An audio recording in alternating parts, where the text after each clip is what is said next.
எல்லாருக்கும் வணக்கம். மிக முக்கியமான ஒரு வீடியோவில் இணைந்திருக்கிறோம். எஸ், மலையகம் அப்படின்னாவே எப்போதுமே பிரச்சனைகள் அப்படின்னு சொல்லி பார்க்கப்படுற நேரத்தில் இப்போது இந்த தோட்ட நிர்வாகங்கள் மூலமாக நிறைய இடங்களில் பொதுமக்கள் வாழக்கூடிய பகுதிகள், அது அவங்களுக்கு சொந்தமான இடமாக இல்லாட்டாலும் கூட அவர்களுக்கென்ற ஒரு வீடு இல்லாத நேரத்தில் ஒரு சின்ன குடிசை மாதிரி அமைத்து அந்த இடத்துல வாழ போகும்போது தோட்ட அதிகாரிகளால் அவர்கள் நேரடியாக அந்த வீடுகளை உடைத்து தரமாற்றமாக்கும் காட்சிகள் நம்ம நிறைய தடவை பார்த்துருக்கோம். இப்போது ரீசெண்டாக கூட ரக்வான ஏஎஸ் பகுதியில் இந்த மாதிரியான ஒரு விஷயம் நடந்திருக்கு. வீடு இல்லாமல் ஒரு குடும்பம் 3 பிள்ளைகள் இருக்கிறாங்க. எல்லாம் சின்ன சின்ன பிள்ளைகள். பாருங்க, நான் அதில் போடுறேன். எல்லாம் சின்ன சின்ன பிள்ளைகள். அவங்க அந்த பெரிய மாளிகையாக கட்டியிருக்காங்க. இல்லை எனவே அப்படியாக சின்ன ஒரு இடத்துல அவங்க வீடு கட்டி வாழ்ந்துட்டு இருக்கிறாங்க. கிட்டத்தட்ட 12 நாட்கள் ஆகுது.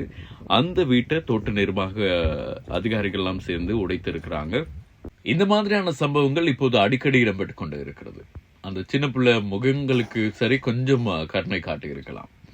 இப்போ அவங்க வீடு இல்லாமல் இருக்கிறாங்க.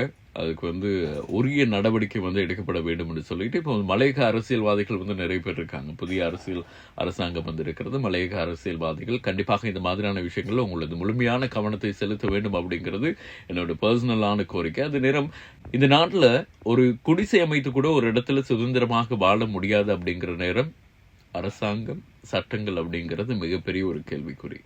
குறிப்பாக இந்த விஷயம் தொடர்பாக மிகுந்த கடுமையான நடவடிக்கை எடுக்க வேண்டும் அப்படிங்கிறத இந்த வீடியோ மூலமாக உங்களுக்காக நான் ஞாபகப்படுத்துறேன்.